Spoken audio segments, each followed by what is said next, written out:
अस्सलाम वालेकुम दोस्तों, मैं हूं आपके साथ आयशा और आप देख रहे हैं खबरी मीटर।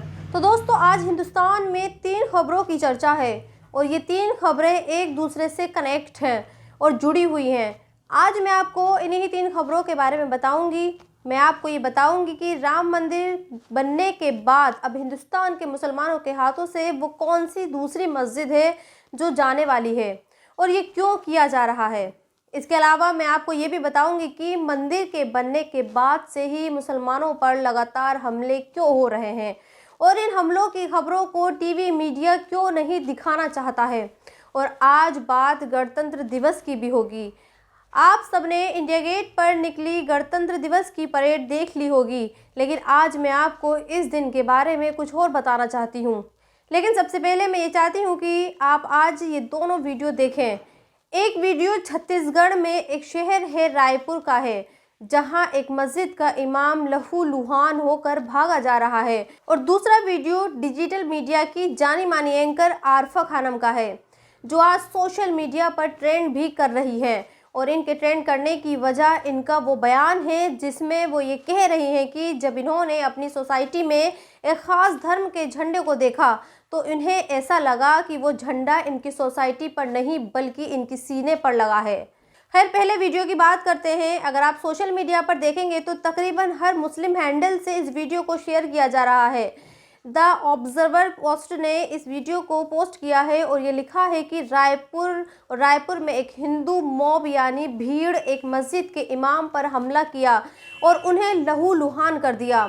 इस ट्विटर हैंडल के हवाले से ये भी बताया गया है कि जिस वक्त इमाम को मारा गया उस वक्त ये भीड़ जय श्री राम के नारे लगा रही थी और ये कह रही थी कि अगर इस देश में रहना है तो जय श्री राम कहना होगा। खैर, मैं इस खबर की पुष्टि नहीं करती क्योंकि जब मैंने इस खबर के बारे में रिसर्च किया तो मुझे ये खबर किसी भी वेबसाइट या फिर किसी भी दूसरे न्यूज़ पोर्टल पर नहीं मिली। लेकिन हाँ, जो इस वीडियो में दिख रहा है वो ये ज़रूर बताता है कि एक दाढ़ी वाला शख्स है जो एक पुलिस स्टेशन में जा रहा है और वो ज़ख्मी भी है। इसके होंठ और कान से खून बह रहा है और उसके आसपास एक भीड़ इकट्ठा है जिसके हाथ में एक ख़ास मज़हब का झंडा भी है। अब मुझे आपको ये बताने की ज़रूरत नहीं है कि ये झंडा किस मज़हब का है और ये भीड़ कौन है, लेकिन हाँ, ये ज़रूर है कि इस तरह की खबरें लगातार आ रही हैं और हमारा टीवी मीडिया ऐसी खबरों को ऐसे नज़रअंदाज करता है जिसे पिटने वाले लोगों का इस देश में कोई वजूद नहीं है। कल जब ये वीडियो सोशल मीडिया पर वायरल हो रहा था तो हमारे देश के प्रधानमंत्री जयपुर में फ्रांस के राष्ट्रपति के साथ अलग अलग मौक़ों पर घूम रहे थे। वो उनके साथ चाय पर चर्चा कर रहे थे, वो उन्हें राम मंदिर रिप्लिका भेंट कर रहे थे।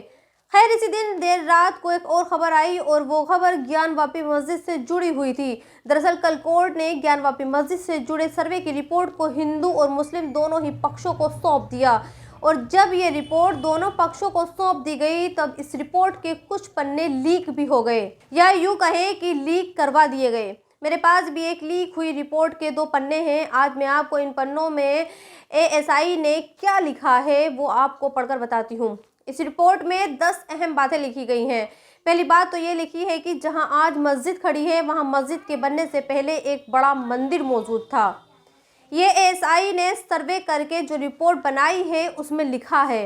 इस रिपोर्ट में दूसरी बात ये कही गई है कि 17वीं शताब्दी में इसी बड़े मंदिर को तोड़कर ही मस्जिद बनाई गई थी और इस मस्जिद को बनाने के लिए मंदिर के ही खंभों का इस्तेमाल किया गया था और यही वजह है कि इन खंभों में हिंदू देवी देवताओं के चिन्ह मौजूद हैं। खैर, ये रिपोर्ट अब आई है, जबकि आपको याद होगा कि पिछले साल जब पहली बार मस्जिद में सर्वे की टीम को जाने की इजाज़त मिली थी तभी मस्जिद के वज़ूखाने में मौजूद फव्वारे को शिवलिंग बताया गया था। खैर, अब लोग ये कह रहे हैं कि इस रिपोर्ट के आने के बाद सबसे पहले तो इस मस्जिद में नमाज पढ़ने पर पाबंदी लगा दी जाएगी। खैर, गैर मुस्लिमों को पूजा करने की इजाज़त तो दे दी जाएगी और जब ये मामला हाई कोर्ट या फिर सुप्रीम कोर्ट पहुंचेगा तो फिर फैसला ये आएगा कि चूंकि ये मामला देश की मेजॉरिटी की भावनाओं से जुड़ा है, लिहाजा इसका फैसला सिर्फ सबूतों के आधार पर नहीं दिया जाएगा, बल्कि इस फैसले को लिखने और पढ़ने से पहले देश के 110 करोड़ लोगों की आस्था का भी ख्याल रखा जाएगा। और जानते हैं इसके बाद क्या होगा? इस खूबसूरत मस्जिद का हमेशा हमेशा के लिए नामो निशान मिट जाएगा। लिहाजा आज आप इस मस्जिद को गौर से देख लीजिए, क्योंकि अब ये मस्जिद ज़्यादा दिनों तक नहीं रहने वाली। वैसे सच कहूँ तो इसके ज़िम्मेदार कहीं ना कहीं मुसलमान ही हैं, और मैं आज ये बात पूरे पुख्ता तौर पर सबूत के साथ कह रही हूँ। और इसकी दो बड़ी वजह हैं। पहली वजह तो ये तस्वीरें हैं और दूसरी वजह ये खबर है। सोचिए, आज जबकि सर्दी के मौसम में हर शख्स सिर्फ रज़ाई में पड़े रहना चाहता है, उस सर्दी के मौसम में इस देश की एक बहुत बड़ी आबादी मंदिरों में दर्शन करने के लिए लाइनों में खड़ी रहती है। वो ठंडे पानी से स्नान करने के लिए खड़ी रहती है, और हम मुसलमान जिन्हें इस सर्दी में उठना चाहिए था, जिन्हें नमाज पढ़ने के लिए मस्जिदों में होना चाहिए था, वो रज़ाइयों में पड़े रहते हैं। तो फिर ज़रा सोचिए, अल्लाह ये मस्जिदें किसके लिए ज़िंदा रखे। और दूसरी बात, आप ये ख़बर भी जानिए, जिस शहर में अल्लाह ने अपने हबीब, अपने सबसे पहले नबी को पैदा किया, जिस देश में इस्लाम पूरी दुनिया में फैला, जिस देश में मक्का है, जहाँ करोड़ों लोग हज करने के लिए जाते हैं, वहाँ आज शराब की दुकानें खुल रही हैं।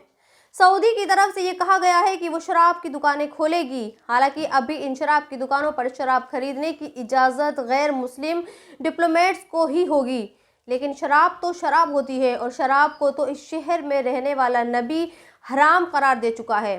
लेकिन सऊदी के हुक्मरान उस प्यारे नबी के मुल्क में शराब की दुकानें खोलने जा रहे हैं।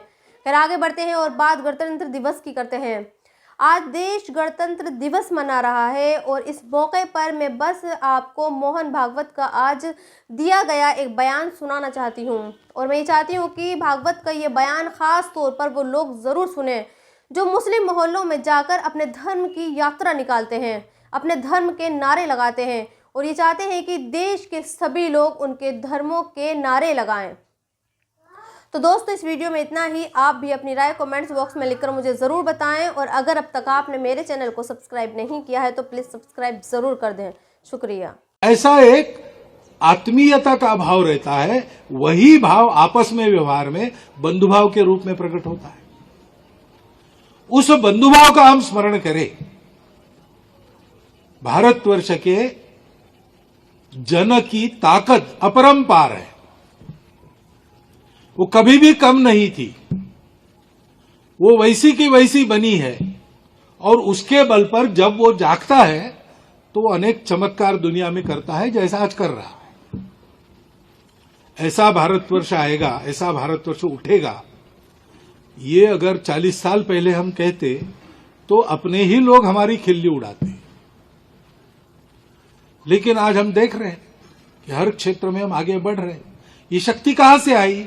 ये शक्ति हमेशा थी, परंतु वो परिणामकारक तब होती है जब हम बंधुभाव की सामूहिकता में बंधे जाते हैं। ये केवल मेरे लिए नहीं है, ये सबके लिए है।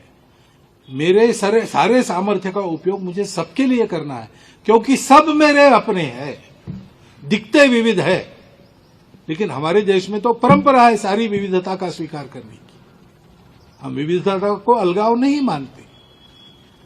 इस प्रकार बंधुभाव के साथ देश के लिए सब लोग मिलकर उद्यम करेंगे, संविधान के अनुशासन का पालन करेंगे, उसकी पवित्रता पर आंच नहीं आने देंगे, उसके भाव को ध्यान में रखकर उसका उचित उपयोग करेंगे, तो राष्ट्र उस उत्कर्ष की ओर जाएगा।